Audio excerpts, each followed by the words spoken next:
الحمدللہ انقلاب اسلامی امام خمینی وہ ہستی ہیں جنہوں نے عاشورہ و کربلا کی حقیقت اور فلسفہ بشریت کو سمجھایا، مسلمانوں کو سمجھایا اور خصوصاً تشیع کو سمجھایا، شیعہ کو سمجھایا۔ ایک طبقہ متوجہ ہوا ہے اس مقصد کی طرف، اور اس کے بعد تبدیلی آئی ہے۔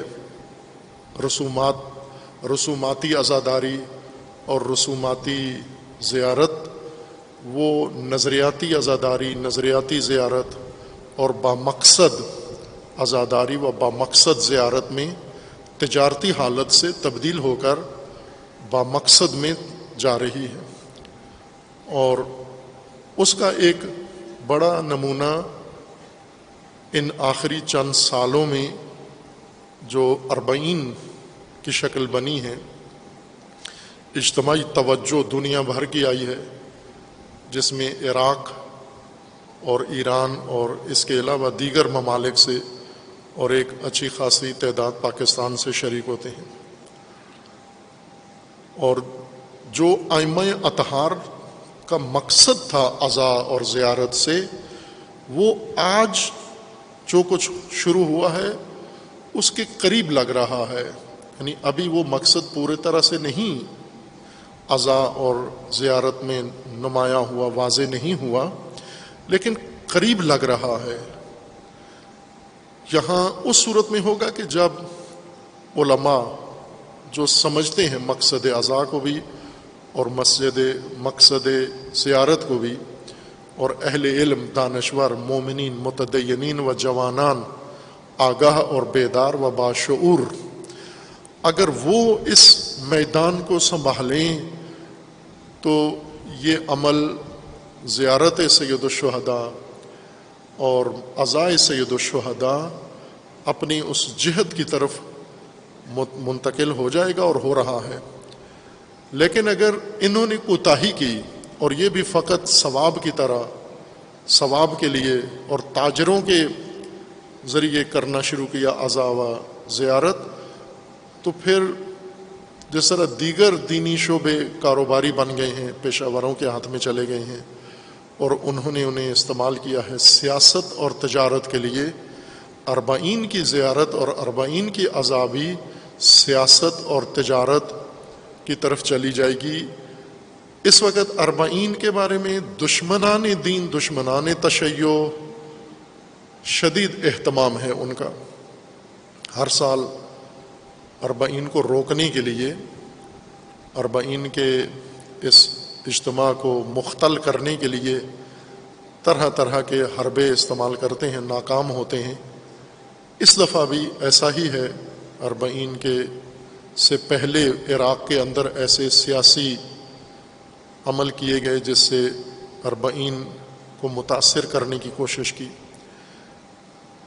چونکہ زیارت 40 کے لیے مومنین کی خواہش یہ ہوتی ہے کہ ہم سب کربلا میں حاضر ہوں اور نجف سے جائیں پیادہ روی کر کے کربلا تک، اور یہ عمل بہت عظیم ہے۔ لیکن اس میں ظاہر ہے مختلف ملکوں سے جانا پڑتا ہے، مختلف کاروباری لوگ اس میں شامل ہو جاتے ہیں اور وہ اس کو استعمال کرتے ہیں۔ اسی طرح بعض مذہبی لوگ جو اپنی دکانداری کے لیے اس کو استعمال کرتے ہیں، عزائے امام حسین علیہ السلام کو اور زیارت امام حسین علیہ السلام کو، اور شدت ہے اس میں، رجحان شدید ہے کہ اس کو سیاسی اور کاروباری مقاصد کے لیے استعمال کیا جائے، اور شدید مشکلات ان لوگوں کے لیے پیدا کرتے ہیں جو اس زیارت سید الشہداء اور عزائے سید الشہداء کو مقصد عزا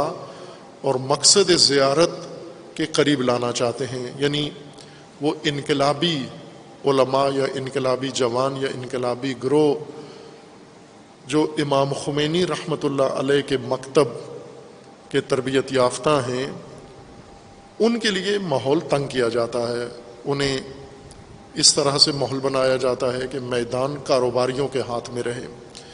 اس امر کی طرف توجہ رہے۔ 40 ظاہر ہے یہ ایک اعلیٰ نمونہ ہے، اور انشاءاللہ یہی ایک دن تبدیل ہو جائے گا اسی تحریک میں جو سید الشہداء نے آغاز کی تھی. یعنی ابھی 40 زیارت و عزا دونوں ثواب کے حصول کے لیے ہے، اور 40 پہ جو ماحول وہاں بنایا جاتا ہے وہ مالش، کھانا پینا اور خدمات اور یہ سروسز جو دی جاتی ہیں اور لی جاتی ہیں، اور جو زائرین جاتے ہیں واپس آ کے یہی تذکرے کرتے ہیں.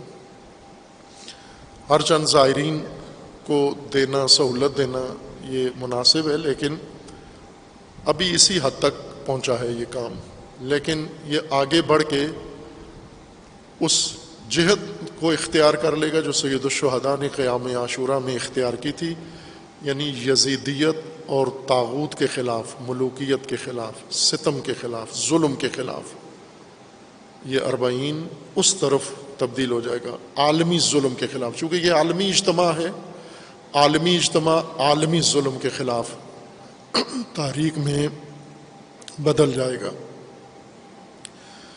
یہ دشمنوں کو پتہ ہے.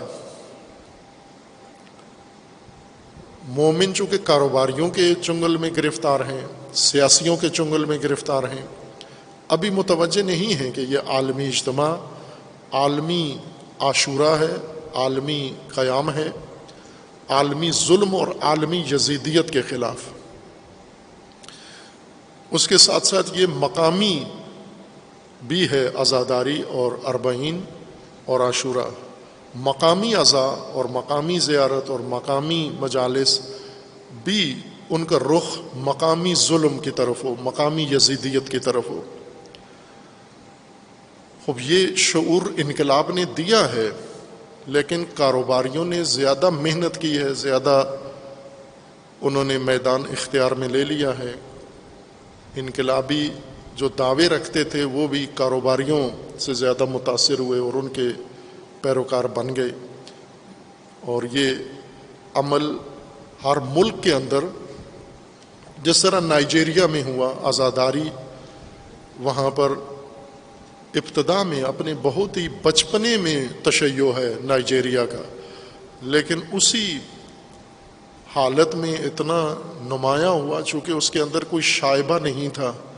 نائجیریا کے تشیع میں اور پاکستان کے تشیع میں کیا فرق ہے کہ نائجیریا کے تشیع میں رہبر فقط سید علی خامنئی ہے، پاکستان کے تشیع میں 1000 مجتہد دخیل ہیں. وہ کنفیوز نہیں ہیں، انہیں پتہ ہے کہ عزا کیا ہوتی ہے، عزاداری کیا ہوتی ہے، زیارت کیا ہوتی ہے، تشیع کیا ہوتا ہے. پاکستان کا تشیع کاسبوں کے گرفتار ہے، کاسبوں کے ہاتھوں میں، تاجروں کے ہاتھوں میں، پیشہ وروں کے ہاتھوں میں، سیاسیوں کے ہاتھوں میں.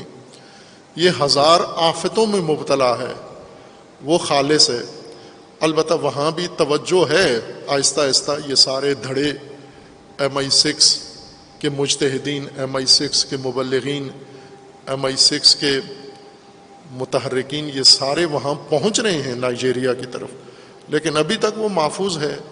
پاکستان، ہندوستان یہ کب کا یہ برطانیہ کے چنگل میں جا چکا ہے. ہم بھی کر سکتے ہیں، زیادہ بہتر کر سکتے ہیں. نکھار پیدا کریں اپنے تشیع میں اور اس کو خالص حسینی بنائیں، عزائے حسینی اور زیارت حسینی بنائیں. مقامی عزا مقامی ظلم کے خلاف، عالمی عزا عالمی ظلم کے خلاف. اور پھر اس طرح یہ عزا متصل ہو جاتی ہے.